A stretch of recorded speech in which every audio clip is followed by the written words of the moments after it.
SBI personal loan. दोस्तों, आप state bank of India से ऑनलाइन अप्लाई करके घर बैठे पर्सनल लोन कैसे ले सकते हैं।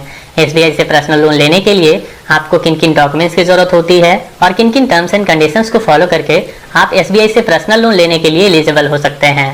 एसबीआई से आपको मैक्सिमम कितने रुपए तक का लोन अमाउंट मिल सकता है और उस लोन अमाउंट पे इंटरेस्ट कितने % का लगाया जाएगा। लोन अमाउंट वापस करने के लिए आपको कितने महीनों का समय मिलता है और सबसे इंपॉर्टेंट बात कि इस पर्सनल लोन को लेने के बाद आपको कौन कौन से एक्स्ट्रा चार्जेस पे करने होते हैं। इन सारी बातों को हम लोग इस वीडियो में जानेंगे, तो आइए जानते हैं। सबसे पहले मैं आपको बता दूं कि एसबीआई में पर्सनल लोन के भी कुछ टाइप्स होते हैं, जैसे कि SBI pension loan, SBI express credit, loans against securities, SBI quick personal loan. इसी तरह के और भी बहुत सारे टाइप्स होते हैं। तो इस वीडियो में हम लोग SBI express credit personal loan के बारे में जानेंगे। यहाँ पे दोस्तों सबसे पहले हम लोग SBI express credit personal loan के कुछ बेनिफिट्स के बारे में जान लेते हैं। इसका जो सबसे पहला बेनिफिट है वो ये है कि इसके तहत आप मैक्सिमम 20 लाख रुपए तक का लोन अमाउंट ले सकते हो और इस लोन अमाउंट पे जो इंटरेस्ट लगाया जाता है, अगर आप वही लोन अमाउंट किसी दूसरे बैंक से लेते हो तो वहां पे जितना इंटरेस्ट लगाया जाता है उसके मुताबिक एसबीआई में बहुत ही कम इंटरेस्ट चार्ज किया जाता है। साथ में यहाँ पे प्रोसेसिंग फी भी बहुत कम का देना होता है, डॉक्यूमेंट भी यहाँ पे आपको बहुत ही कम देना होता है। साथ में हिडन कॉस्ट यानी कि एक्स्ट्रा चार्जेस जो होते हैं वो यहाँ पे ना के बराबर देने होते हैं। और सबसे इंपॉर्टेंट बात दोस्तों, यहाँ पे आपको गारंटर की बिल्कुल भी जरूरत नहीं होती है। यानी कि आपको पता होगा अगर आप किसी बैंक से पर्सनल लोन लेते हैं तो वहां पे आपको गारंटर की जरूरत होती है।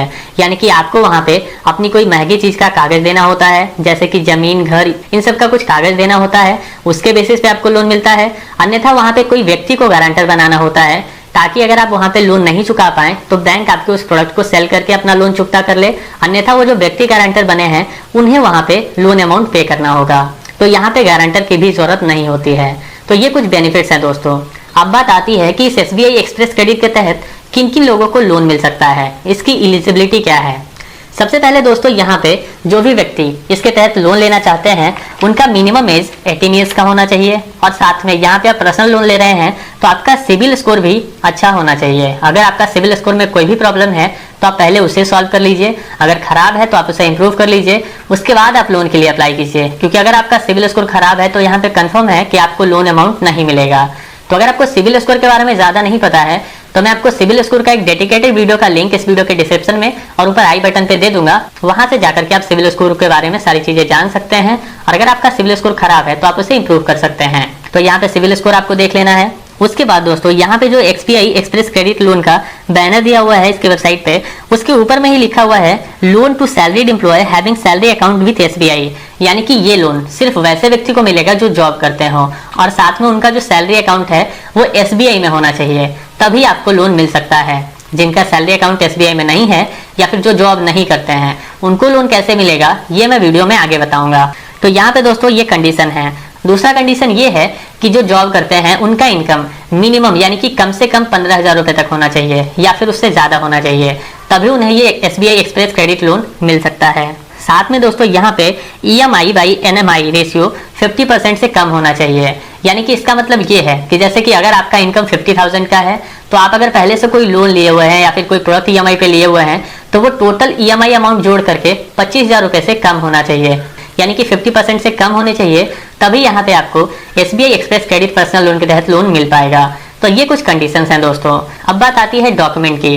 तो जैसा कि मैंने आपको बताया कि यहाँ पे आपको बहुत ही कम डॉक्यूमेंट देना होता है, क्योंकि आपको जब आप इस लोन को अप्लाई करोगे तो यहाँ पे आपको सैलरी अकाउंट का डिटेल देना पड़ेगा और अगर आपका पहले से इस बैंक में अकाउंट है तो आप तो सारा डॉक्यूमेंट पहले से दे चुके हैं, तो आपको इसीलिए यहाँ पे बहुत ही कम डॉक्यूमेंट देना होता है।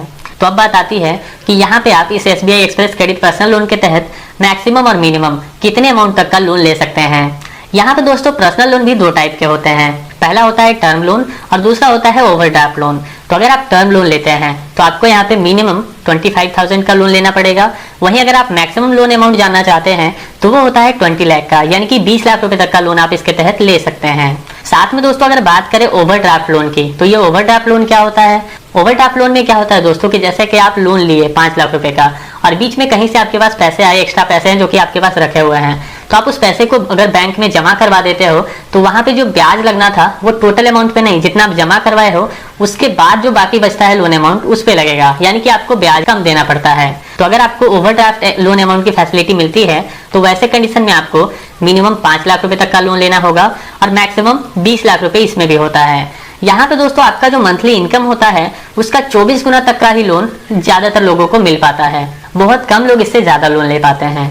तो अब बात आती है कि यहाँ पे लोन अमाउंट जो आप लिए हैं उसे वापस करने के लिए आपको कितना समय मिलेगा और लोन अमाउंट आप वापस कैसे कीजिएगा। दोस्तों यहाँ पे आप चाहे टर्म लोन लीजिए या फिर ओवरड्राफ्ट लोन लीजिए, दोनों टाइप्स के लोन में आपको मिनिमम 6 महीने का समय मिलता है लोन अमाउंट वापस करने के लिए और मैक्सिमम 6 साल यानी कि 72 महीने तक का समय मिल सकता है आपको लोन अमाउंट को बैंक को रिटर्न करने के लिए। तो आप रिटर्न कैसे करोगे बैंक को पैसे? यहाँ पे क्या आपको मैनुअली बैंक जाकर के जमा करना होता है? नहीं दोस्तों, अगर आप चाहते हैं तो आप जो सैलरी अकाउंट का डिटेल दिए हैं, लोन लेते समय जो आप सैलरी अकाउंट का डिटेल दीजिएगा उस सैलरी अकाउंट से ही हर एक महीने आपका EMI अमाउंट यानी कि जो आपका मंथली इंस्टॉलमेंट अमाउंट बना है वो इंस्टॉलमेंट अमाउंट प्रत्येक मंथ आपके सैलरी अकाउंट से ऑटोमेटिक डिडक्ट हो जाएगा। आपको यहाँ पे कुछ भी नहीं करना पड़ेगा। तो इस तरह से दोस्तों आपका रीपेमेंट कंप्लीट हो जाता है। तो अब बात आती है कि इस लोन को आप ऑनलाइन अप्लाई कैसे करेंगे। अगर आप ऑफलाइन अप्लाई करना चाहते हैं तब तो आप बहुत ही आसानी से नॉर्मली बैंक जाकर के अप्लाई कर सकते हैं। वहीं अगर आप ऑनलाइन अप्लाई करना चाहते हैं तो आपके पास मेनली 2 ऑप्शन होते हैं। पहला होता है कि आप SBI के ऑफिशियल वेबसाइट से जाकर के अप्लाई कर सकते हैं।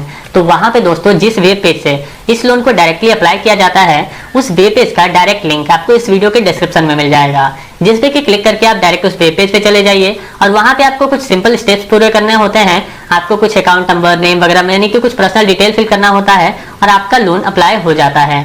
और दूसरा तरीका है दोस्तों योनो एप्लीकेशन का। तो योनो में दोस्तों आपको क्या करना होता है कि प्ले स्टोर से सबसे पहले आपको योनो डाउनलोड करना पड़ेगा, फिर आपको उसमें रजिस्ट्रेशन करना होगा अगर आप नहीं किए हैं तो। और रजिस्टर होने के बाद दोस्तों सिंपली वहां पे आपको लेफ्ट अपर कॉर्नर में जो 3 लाइन्स होते हैं उस पर आपको क्लिक करना है। उस पर क्लिक करते ही आपके सामने लोन का एक ऑप्शन आएगा, आपको इस पर क्लिक करना है। तब यहाँ पे SBI एक्सप्रेस क्रेडिट का एक ऑप्शन आ जाएगा, उस पर आपको क्लिक करके लोन को अप्लाई करने के पेज पे चले जाना है। वहां आपको फिर से एलिजिबिलिटी, डॉक्यूमेंटेशन ये सारी चीजें बताई जाएगी और फिर आपको अप्लाई नाउ का एक बटन मिलेगा जहां से कि आप SBI express credit personal loan को अप्लाई कर सकते हैं। तो वहां से दोस्तों आप अप्लाई कर लीजिए। अप्लाई करने के बाद कुछ समय या फिर कुछ दिन के बाद जैसा भी अभी बैंक का सर्विस चल रहा होगा उसके हिसाब से बैंक की तरफ से कॉल आएगा। वो आपसे कुछ डिटेल पूछेंगे, आपका डॉक्यूमेंट वेरीफाई करेंगे और उसके बाद दोस्तों अगर आप एलिजिबल होंगे तो बहुत ही कम समय में आपको आपका लोन अमाउंट आपके बैंक अकाउंट में मिल जाएगा। और फिर दोस्तों आप उस लोन अमाउंट को कहीं भी यूज कर सकते हैं। यहाँ पे आपको बैंक को कुछ भी नहीं बताना होता है कि आप उस लोन अमाउंट को कहाँ यूज कीजिएगा या फिर कैसे यूज कीजिएगा, क्योंकि ये पर्सनल लोन है। तो इस तरह से दोस्तों आपको लोन मिल जाएगा और आप उस लोन अमाउंट को यूज कर पाएंगे। तो अब बात आती है कि इस लोन अमाउंट में कौन कौन से एक्स्ट्रा चार्जेस पे करने होते हैं।